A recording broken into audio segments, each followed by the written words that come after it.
என் பெயர் சாஷமியா. நான் வேலம்மாள் வித்யாசிரம் மேல்நிலைப் பள்ளியில் 11ஆம் வகுப்பு படிக்கிறேன்.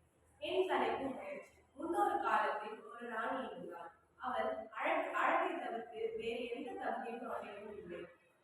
தகுதி என்றால் குதிரை ஏற்றம், வில்வீச்சு, கத்தி சண்டை ஆகிய எந்த தகுதியும் அவளிடம் இல்லை. ஒரு நாட்டு மக்களின் வீரம் ராணியிடம்தான் உள்ளது. அந்த ராணியே வீரமற்றவராக இருந்ததால் அவர்கள் எந்த போரிலும் கலந்து கொண்டு வெற்றி கொள்ளவில்லை.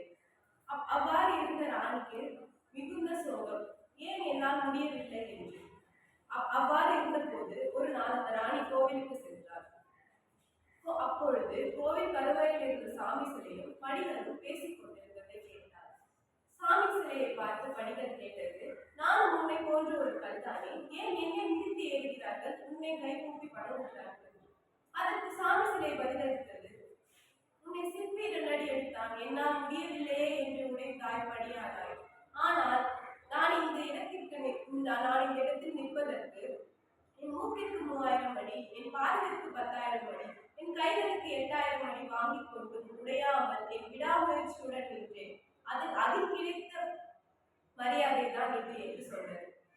இதை கேட்டுக் கொண்டிருந்த ராணிக்கு புரிந்தது என் தோல்விக்கு காரணம் என்னவென்று. இதைதான் வள்ளுவர் தமிழில் அழகாக சொன்னார். முயற்சி திருவினையாக்கும், முயற்சிக்கு இன்மை புகுத்திவிடும். வாழ்வில் எத்தனை துன்பங்கள் வந்தாலும் அதனை பொருட்படுத்தாமல் வெற்றியை நோக்கி முன்னேறுவதுதான் வெற்றி என்னும் கிரீடம் சூழப்படும். எனவே தோல்விதான் வெற்றியின் முதல் படி என்று எடுத்துக்கொண்டு வெற்றியை நோக்கி முன்னேறுங்கள்.